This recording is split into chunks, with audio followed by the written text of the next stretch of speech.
I'm logged into the nspHire app. I'm going to take you guys through it. You'll see it does look a lot like Tinder, at least the previous iteration of Tinder. So here you go to, I'm on the employer side, so you can actually put an opportunity in and search for candidates. So you look at the edit opportunity details, and there's a whole bunch of different stuff you can fill in here. Not all of it's required. We do require a title and a quick opportunity description, which is a tweet length description of what the opportunity is. We do give an opportunity for employers to put in more details about the opportunity if they so desire. And then we do match on education, industry, and function, but there are other options for employers to actually match on if they also want to, such as languages and salary and hourly. I'm actually going to leave everything open just so we can do kind of an extensive search. So you go to search candidates, and I'm actually just going to do a full-time search.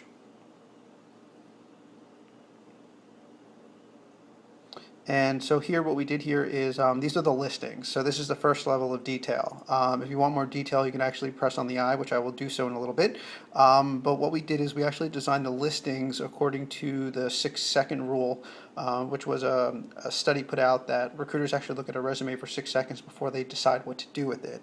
And what they look at is they look at the name, they look at the current and previous work experience, and the education details. So we provided them with just that level of detail to get them started, to allow them to make a quick decision. So let's say I'm a recruiter and this candidate just isn't quite right for me. I just swipe them left. Let's say this candidate's not right for me either. Swipe them left, swipe left, swipe left, swipe left, swipe left, swipe left. If I like somebody, I'm going to swipe them right.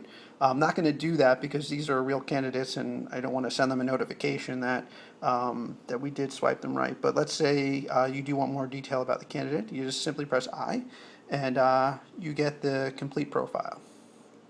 So what's interesting about this application is that not only is it fast to connect with people, but we also provide confidentiality features. So what a candidate can actually do, let's say they're in a they're currently employed and they don't want their employer to know, they can hit the settings and they can hide their profile image, they can hide their name, they can hide their employer name, the current employer name and previous employer name. This is actually on the employer side, so the settings are slightly different. But we also do provide confidentiality features on the employer side too. So on this side, we allow an employer to hide their image, their name, their current employer name, and then if they did put in a salary or hourly that they're trying to match on, they can hide that too. We also provide 2 different types of push notifications. So you'll notice here that there's a setting here. One is for all and one is for mutual. So the way it works is that, let's say I have it set on all. Whenever someone swipes me right, I get a push notification to my phone saying someone's interested in me. But let's say I really only want to get a push notification for people that I've already swiped right to kind of do some sort of initial screen so I don't get notifications for everybody. I can actually set that to mutual. And what mutual will do is, let's say I go through, I find a bunch of candidates that I like, I can swipe them all right.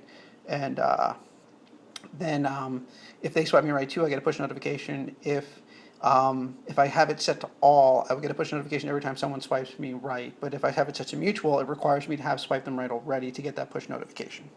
So that's the basics of it. We do have in-app chat. So the way it would work is, let's say a candidate swipes me right that I swipe right too, then it gives the option for having in-app chat. So that's the basics of the app. I think I went over on the approximate 3-minute time. There's a lot more I could show you guys, but that's the basics.